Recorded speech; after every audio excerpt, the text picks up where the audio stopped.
In this channel, I will help you to overcome mental blocks and objections to art journaling. Yes, there are a lot of artists who use art journals to improve in their skills, and no, it's not meant only for artists. I started art journaling when I was already in my 50s, and I'm 54 now. I will help you also to understand why art journaling, or what we call art journaling. You can name creative works, what you do on a paper, in any way, how you want. I named it art journaling because it is commonly used term. So in this channel I will share with you why art journaling is important to anybody. I studied counseling psychology and art therapy in Canada, Vancouver, in Adelaide University. And there are many empirical studies for decades already that proves that images very important, not only in our healing process, but also it helps to understand ourselves. Art journals come in many different sizes, formats, and I will share all of them, what I have learned in this channel with you. So in the next videos, I will share with you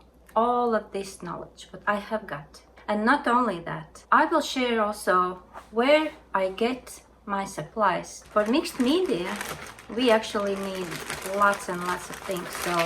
And then you need paper, you need books, you need all kinds of materials, all kinds of supplies and things like this. And also you need to learn how to use them. Sometimes we look at those things, okay, it's nice, but how do I use it in my sketchbook or in my art journal? I will share all of those knowledge what I have got in this channel. And I also will share one important thing, how you can do it on a budget. And what I mean, if you just have opportunity to go to garage sales or estate sales or flea market or thrift stores, second-hand stores, whatever you name, like places where people bring in used things, what they don't need anymore. You can find supplies there.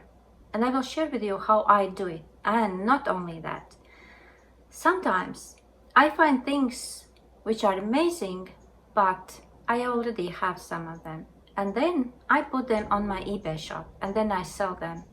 And after I sell them, I can buy more stuff on other shops. Online, Amazon, Michaels, or other places where I buy my stuff. So I will share with you all this process, where I get supplies, how do I use them, and we can interact in this process. You can also share how you use them. And by the way, I bought also this beautiful piece of art also on garage sales, and it was for $3. Those are colors that really inspires me, and I wanted to have it in my home. So my channel is all about expression, inspiration, and experience. See you soon in the next video.